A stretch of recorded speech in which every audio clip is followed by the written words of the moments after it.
Alright, today we're working on a rear liftgate glass latch. Be right over here on a O2 Liberty, so KJ Liberty. Should be the same for all of them. And we're replacing this latch because the glass won't open. So you can see here, I don't know if you can hear that, but that servo is actually trying to operate that that latch right there. We have our new part number 5536-0357 AC. Retails around $174, I believe. You can find it for about 120 bucks most places.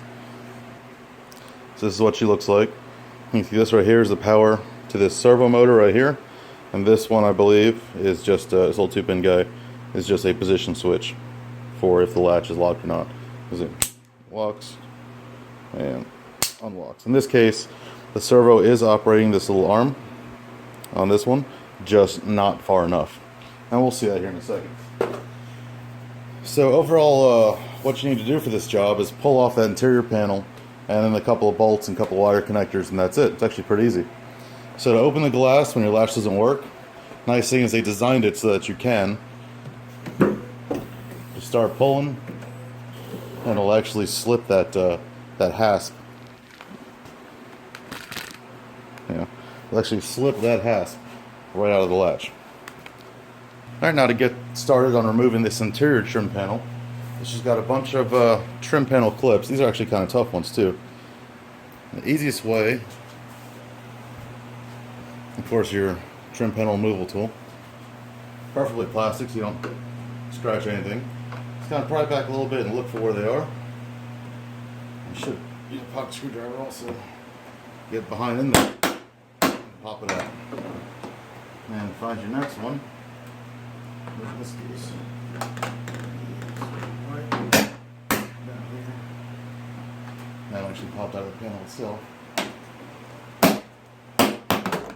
Yeah. Just kind of continue around like that. Alright, now once you got all of these out of the way, you can see this white clip right here. You'll have to deal with these clips up top here. Pull up on the panel and come out. In this case, I had one that decided to pop out of the panel instead of the door. Let's go ahead and pull it out like that. Slide it right back in the panel. Alright, now that we have the back trim panel removed, here's your latch. To remove this, first we're going to disconnect this position switch right here. And then we have to disconnect the motor. So typical Chrysler, slide that red lock tab over. Then you can remove it. And you see it's got two 13mm head nuts that hold this thing in place. And actually on the new one, they are slightly slotted to allow for adjustment so it catches the hasp on the window. So we can go ahead and remove those two 13mm head nuts.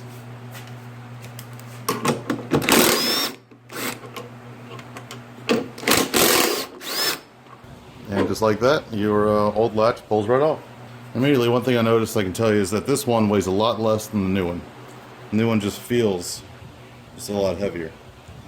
Now, actually, before I forget, I'm going to show you how this one isn't working.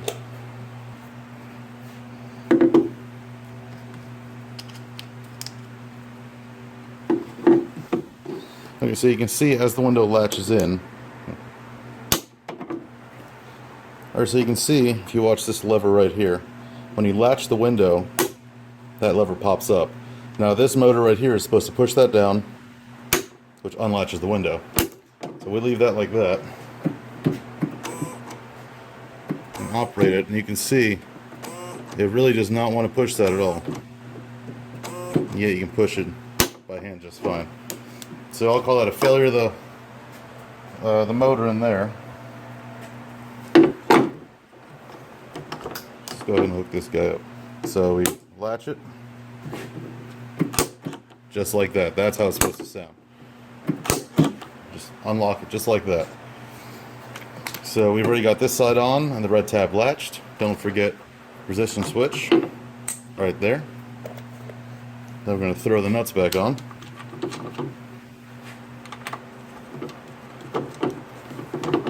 For now we're going to leave it kind of loose. We still need to be able to adjust it.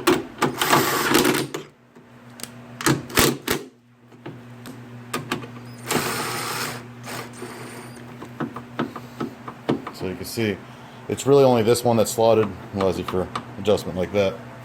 The other one's kind of more rounded. Alright, now we're going to see how she works. Go ahead and close the window.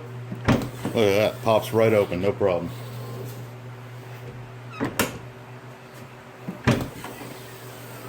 So that's much nicer compared to how it was, where you had to kind of force it out of there.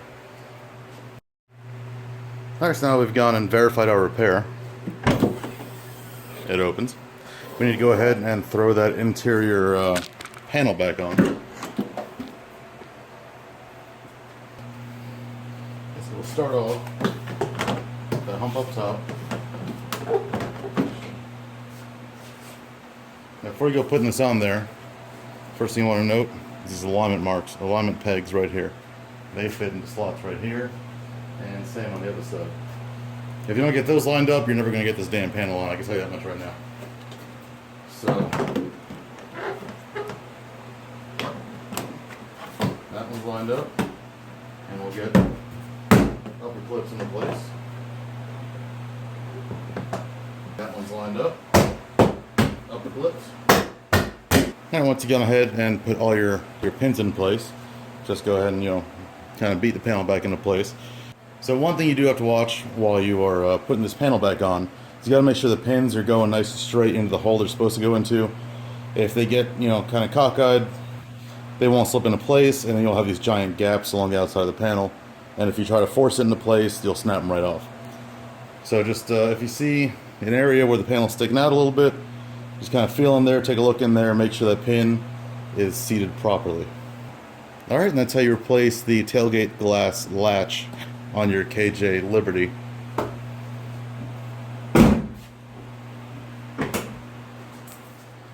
So now that we have the latch replaced, like I said, this thing is so much lighter. I'm actually going to go ahead and take this apart, and we can take a look at why it doesn't want to press down all the way.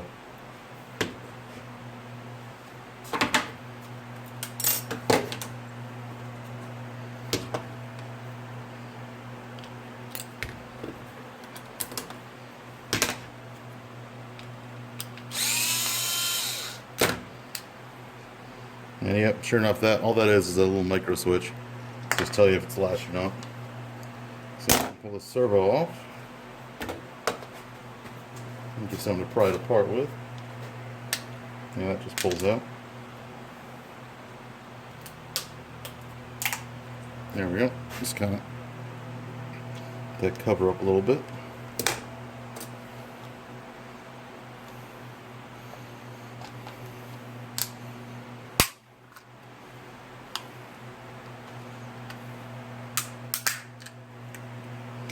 You can see all you really have in here is a motor,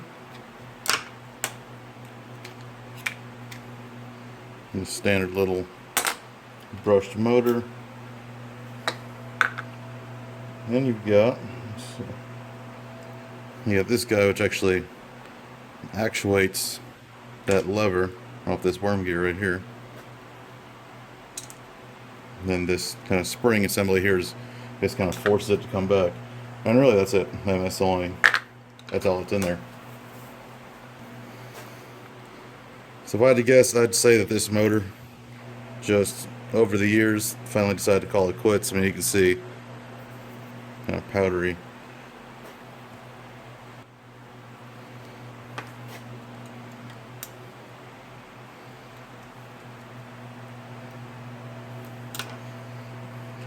Peel that casing off, take the gear off there. That's another thing too, is you could have slippage inside the gear, which actually that looks like what's happened. There's just kind of powdery plastic residue all over the place, and that gear just kind of slid right off. So I'm pretty sure that's going to be what the issue was. Man, it looks a little dirty in here. You know, it is 12 years old. Nothing all too bad though.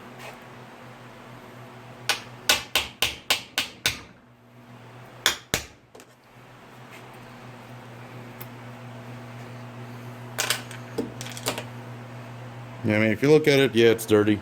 Come on, focus. But again, it's got 12 years of use on it.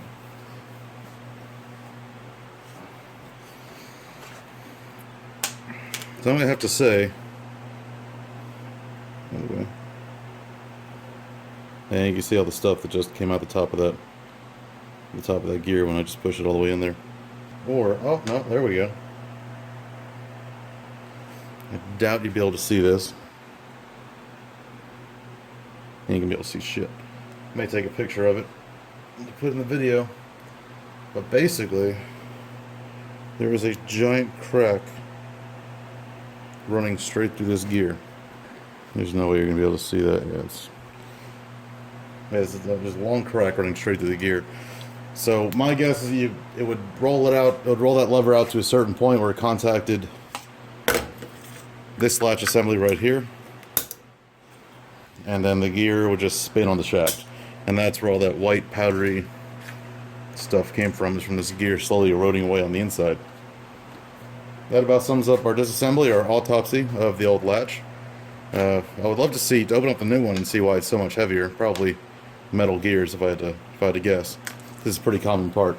Yeah, it's a 12-year-old car. They had it in stock.